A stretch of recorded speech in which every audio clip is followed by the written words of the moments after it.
saya minta untuk Abang Harith dan Abang Jajin untuk kongsi sedikit tentang pengalaman mereka di universiti dan kehidupan selepas SPM. Okey, Harith. Nama saya Harith. Sekarang tahun 2026.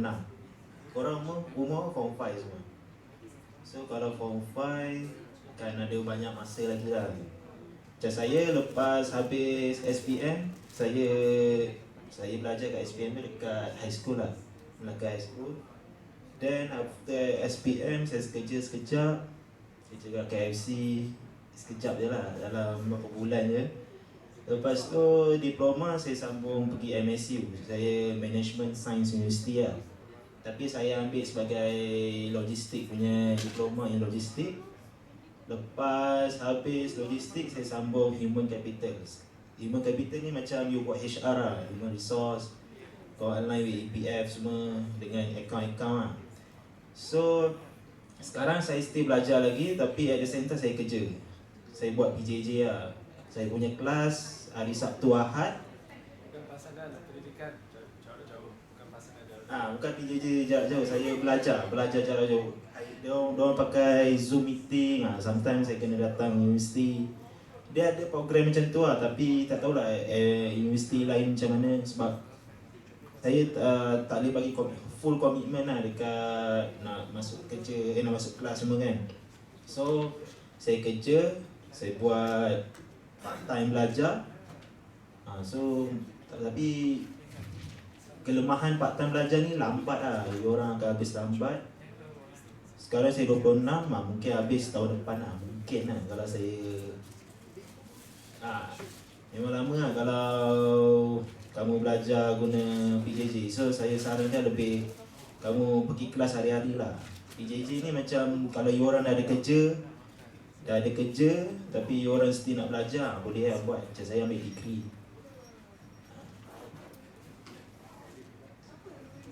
So macam Alia lepas ni nak sambung mana?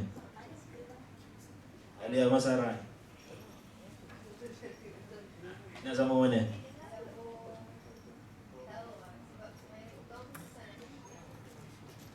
Ya, kan susah nak cari, tapi orang kena cari yang betul lah.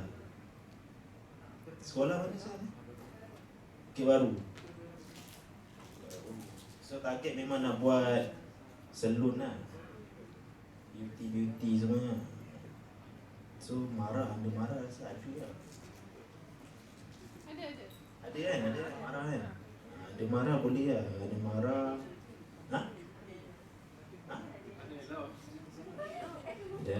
Tapi kat universiti saya tu ada juga beauty hair care semua, beauty semua. Tapi saya punya private lah, so kena bayar mahal lah semua. So terasa tu je lah. Ada apa-apa nak tanya sepanjang saya belajar? Government tu kerajaan kan? Government kerajaan. Boleh ke sebab yelah kan seni kecantikan ni macam apa, kerja sendiri-sendiri, macam muar, bidan tu semua. Bidan. Boleh ke kerja government? Ada. I see. For bidan pun ada dalam government. I check on the website ada. But then I don't know what's the age requirement semua tak ada for bidan. So that is a government job.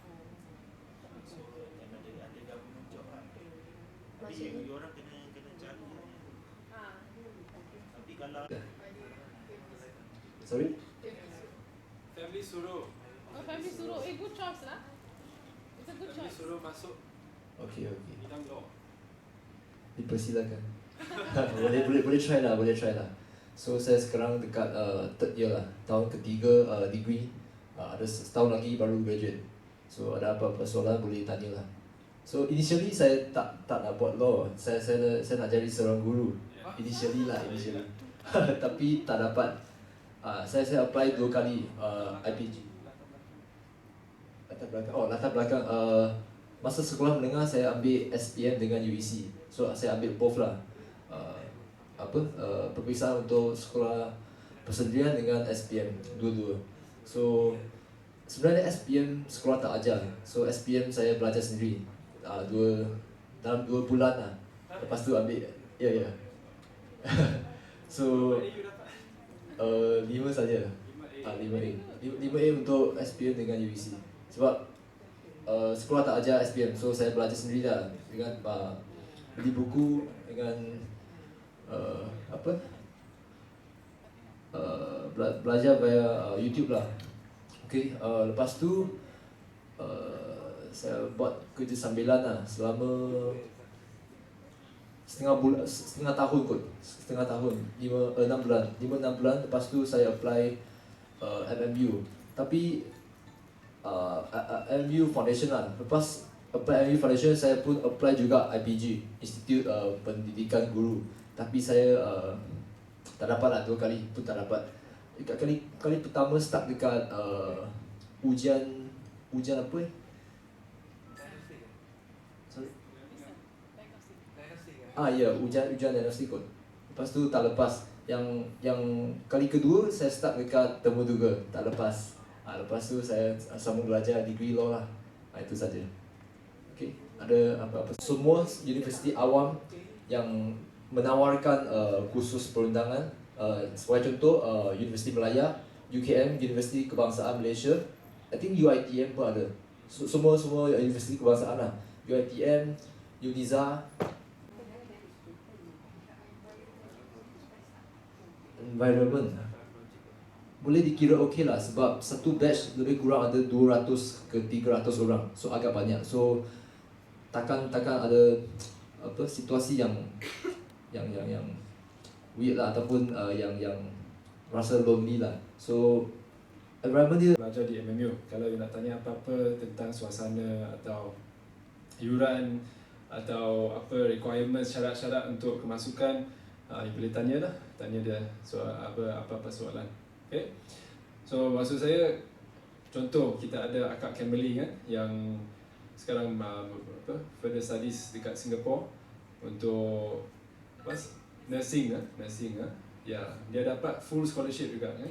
Ya, beasiswa penuh daripada kerajaan Singapura. Dan bukan dapat beasiswa saja, tapi dapat allowance bulanan di Singapura. Dia akan dapat confirm akan masukkan di hospital lah, di hospital kerajaan di Singapura. Dapat tawaran ya masuk terus. Kenapa? Sebab result dia tinggi juga lah. Result dia sangat bagus juga. Pun selepas SPM you nak masuk dan kerja terus, itu bukan maksudnya you kena hentikan perjalanan untuk pendidikan.